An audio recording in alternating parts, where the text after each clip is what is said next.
नमस्ते। Rachna Bhatnagar gem stones and crystal में आप सभी का मैं बहुत बहुत स्वागत करती हूँ।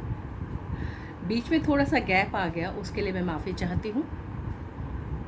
मैं आशा करती हूँ कि आप लोग स्वस्थ हैं, सुखी हैं, संपन्न हैं, समृद्ध हैं और जीवन में बहुत अच्छा काम कर रहे हैं। जैसा कि मैंने आपको पहले कहा था कि मैं ग्रहों और उससे रिलेटेड रत्नों के बारे में यानी कि जेम स्टोन्स के बारे में एक श्रृंखला स्टार्ट करने जा रही हूँ। तो आज समय ना गंवाते हुए मैं पहले ग्रह और उसके रत्न के बारे में आप लोगों से बातें करने जा रही हूँ और उसकी जानकारी देने जा रही हूँ। मैं उम्मीद करती हूँ कि ये जैसे भी एपिसोड मैं हमेशा कहती हूँ, ये वीडियो ख़त्म होगा तो इसे आप ज़रूर शेयर करें, लाइक करें और ढेर सारा प्यार दें और ज़्यादा से ज़्यादा लोगों में शेयर करें। चलिए मैं शुरू करती हूँ। हम सभी जानते हैं कि 9 ग्रह होते हैं जिन्हें हम नवग्रह कहते हैं और उन्हीं नवग्रह से रिलेटेड हमारे पास में नवरत्न होते हैं। तो आज मैं पहले रत्न के बारे में बात कर रही हूँ जो कि रिप्रेजेंट करता है हमारे सूर्य ग्रह को।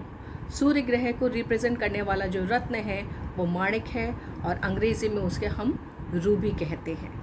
ठीक है, यहाँ तक तो मुझे लग रहा है आप लोगों को समझ में आ गई होगी। अभी क्या काम करता है और किस किस को ये पहनना चाहिए और क्या क्या इसके लाभ होते हैं इनको पहनने से। इस रत्न को दैवी शक्ति का भी एक रत्न माना जाता है जो बहुत ही कीमती होता है। ठीक है, ये सूर्य का रत्न है, वापस मैं बता रही हूँ आपको। और इसका रंग जो होता है वो लाल होता है, कभी कभी ये हल्का नीला या हल्का पीला या हल्का गुलाबी रंग का भी मिल जाता है, लेकिन मेनली जो होता है वो लाल रंग का होता है। ये जो भी धारण करता है उसको ये रत्न यानी कि जो ये जेम स्टोन्स है माणिक, वो सूर्य के हानिकारक प्रभावों से बचाता है। पहला ये हो गया।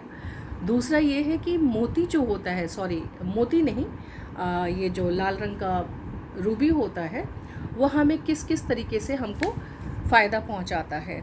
ये हम लोगों को जिनके संतान नहीं हो रही होती है उसको भी ये लोग अगर एस्ट्रोलॉजर से प्रॉपर्ली पता करके इसको पहने तो उसमें भी उनको संतान की प्राप्ति होती है।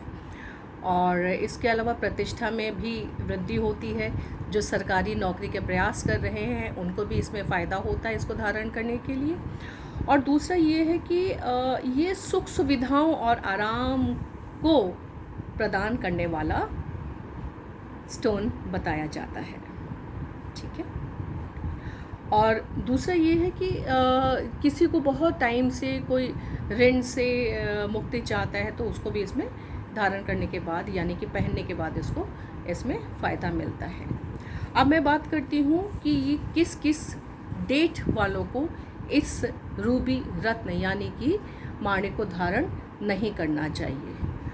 8, 17, 26, 6, 15 और 24 तिथियों को जन्मे हुए व्यक्तियों को माणिक धारण नहीं करना चाहिए यानी कि उनको पहनना नहीं चाहिए। चलिए मैं आज अपनी वाणी को यहीं विराम देती हूँ।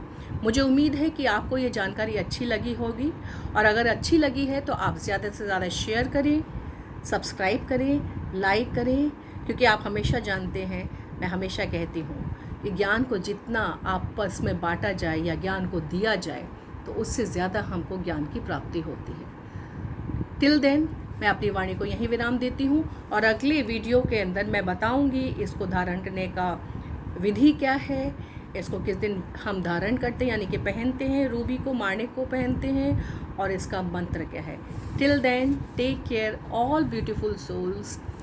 धन्यवाद धन्यवाद धन्यवाद। आपका बहुत दिन शुभ हो।